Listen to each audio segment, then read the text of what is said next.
All right, now we're gonna move over to the NBA. We're gonna talk about two up and coming young gun, possibly contenders. Hopefully by the end of the season in the Eastern Conference Finals, we had the Knicks versus the Bulls. The Knicks was led by 21 points from Kemba Walker, 20 points from R.J. Barrett. Then we had the Bulls led by 25 points from Zach LaVine, and then 22 points from Vucevic.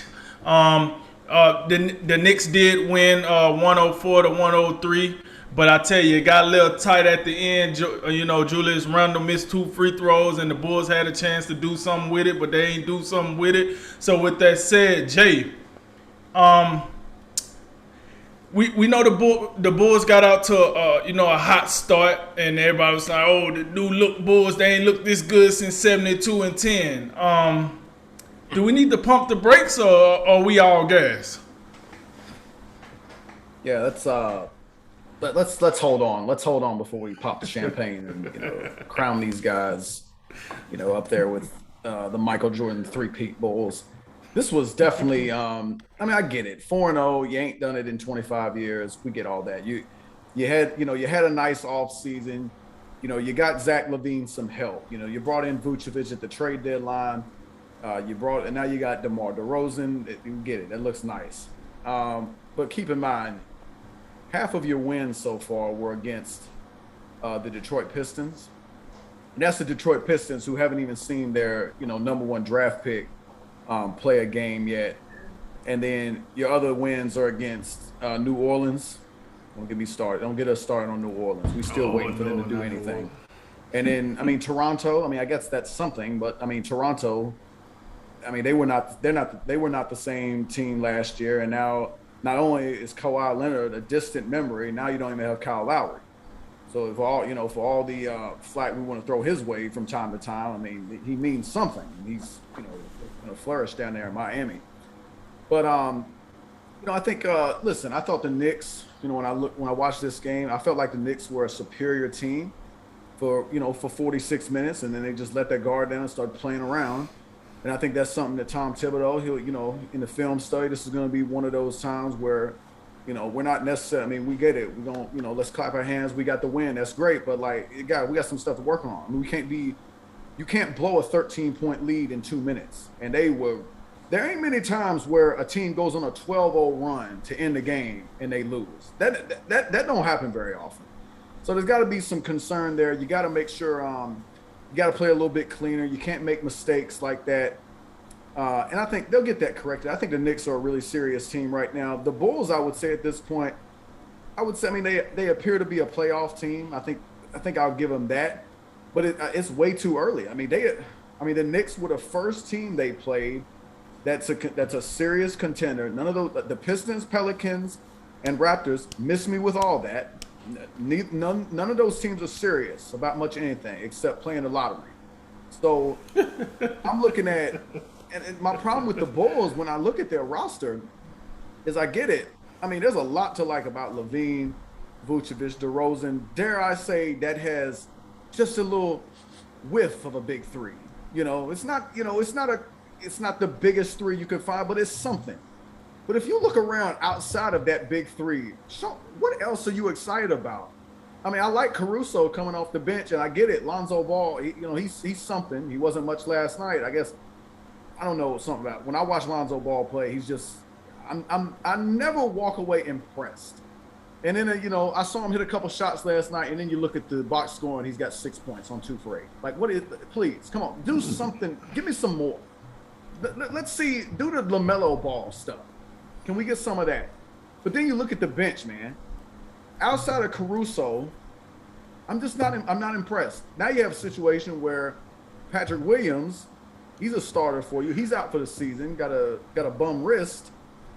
But that's only gonna, make your bench even thinner. I'm just saying, outside of these three guys who, a little bit of a big three there, perhaps, I don't see a lot more. And with that being said, I mean, there's no way you can convince me that they can play at the same level as the Knicks, as the Bucks, as the Heat, the Nets. The Nets got to get it figured out at some point. There's no way you're taking the Bulls over the Knicks, even though the Nets are struggling right now.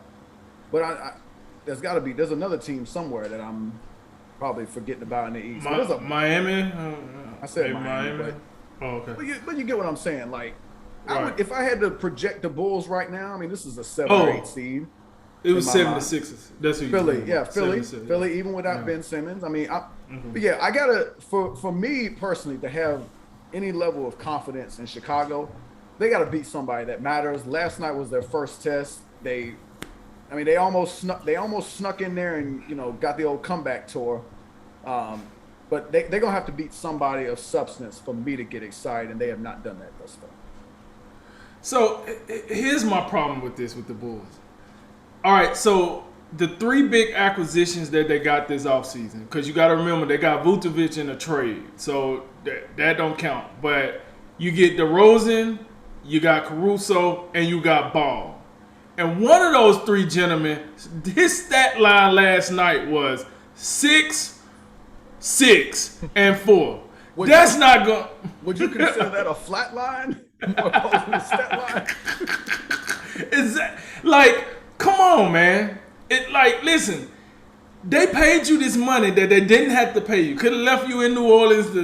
I got it. Like, come on.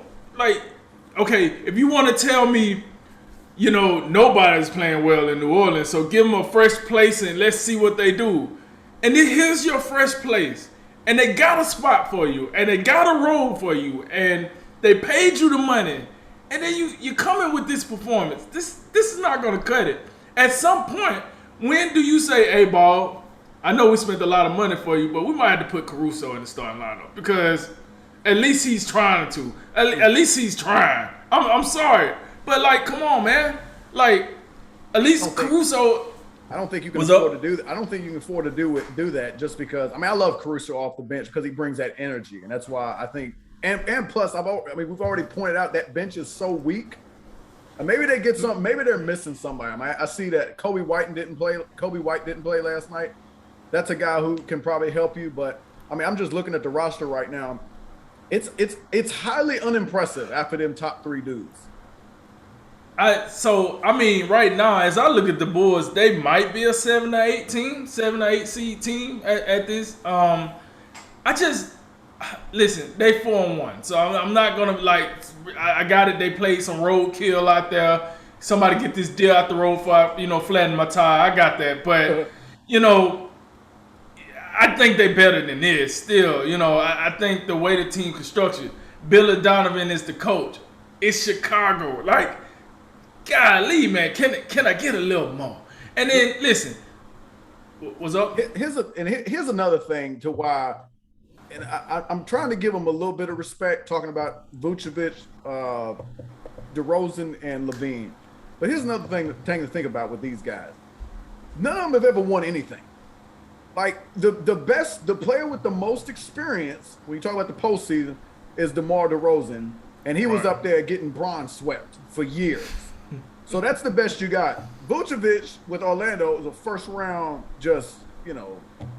gentleman's sweep every season, and we just haven't seen it from Levine. So that's the other problem I have with this. Your best three players, I'm being somewhat generous. I think could maybe all three of these guys make the All-Star team, but I'm looking at these guys. I don't look at any of those guys as, somebody that can be a number one player on a championship team, that type of thing. That's the other problem I got with the Bulls. I definitely think the hype is way too much. I think if I had to say at most what this team could do right now, maybe they win a playoff series. But beyond that, I ain't got nothing for them. So with that said, do you have that same concern with the Knicks? Because you can say the same thing about the Knicks. Julius Randle, Kemba Walker, R.J. Barrett, Evan Fournier. Who won something now? Who won something now? Give me something. That's true, but they're also a lot deeper. Okay. They're also a lot deeper, and you saw it. To me, I know the score looks pretty close, but they went on the road and they were in complete control of this game. Plus this is a team that did get a taste of the playoffs last year. And I think what they've done, when you bring a guy like Kemba Walker, you bring in Evan Fournier. God, I know I'm giving Evan Fournier a little praise right now. Oh. But I'm saying, but look, those are guys that, especially the way Kemba played last night. I think that level Kemba Walker, that's what we needed in Boston last year. And so if he can provide that level of shot making, and Fournier can do some shot making, that's what they needed last year. They just didn't have the shooting, that perimeter scoring. If you get those guys to do something and you see R.J. Barrett keep getting better, I think the Knicks ceiling is much, much higher. Yeah, and listen, I would say the starting lineup seemed a little bit even, kind of. I think starting like to the point you made, when you got Rose coming out the bench, Alex Burke coming out the bench, Obi Toppin coming out the bench, they got some guys quickly get. They got some guy, and that's where you separate yourself. But listen, hey Knicks, listen. Jay, you said it. They made it to the playoffs last year, and then Trae Young gave them the proverbial business. And sent them home packing. Get your free luggage on your way out. So what they got to figure out, first of all, who's going to be that clutch guy? Because hey, Julius Randle, yeah, he's good. He's got better. Maybe Kemba Walker needs to, take the reins and say, hey, listen, I done been a clutch guy for a team before.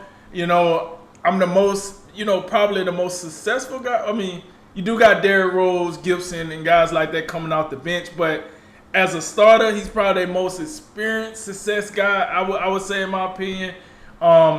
Figure out, it's about the roles for me. Like, who's the guy? Is it Julius Randle or is it Kemba Walker? It's not R.J. Barrett. It's not Evan Fournier. It's no. It's either Kemba Walker or it's, Julius Randle. One of those two guys for me. Either you're going to go with the experience or you're going to go with the young up-and-comer that's starting to make a name for itself. Either way, you figure that out, and then I think Tom Thibodeau can handle the rest. I think he can get you to where you need to be once you figure this out. Like you said, Evan Fournier, you brought here to shoot the ball. Make your shots. That's what you brought here to do. We need your shooting. And we know what the bench bring. I really like that bench. I like when Derrick Rose and Gibson come in and, Obi Toppin and Quick. I really like when those guys come in because I think they bench kind of move with a more purpose, especially when Derrick Rose got it out there popping, hitting you with the stutter step, dipsy do dungaroo, and then fly right by you, and then you like, oh man, do he got on the Chicago jersey? Oh shoot. So I just think, like you said, interesting game. It's only the 5th game for both teams. We know they're gonna play 3 times. This is the first of 3 meetings. So we'll see when game 2 roll around. But here's the deal, man. Listen, the Knicks are on a different level. You got to play like you're on a different level there, New York. Because if you would have lost this game, because Julius Randle out here, I don't know what he was doing at the free throw line, out here giving a tribute to Ben Simmons. No, that's not going to cut it. And you would have went back to New York and lost that game, they would have hammered you for it. Even though it's the 5th game of the season, you can't do that. But yes, I do agree. The Knicks dominated the game. I do think they're the better team of the two. But I guess that's why we got a long season to wait.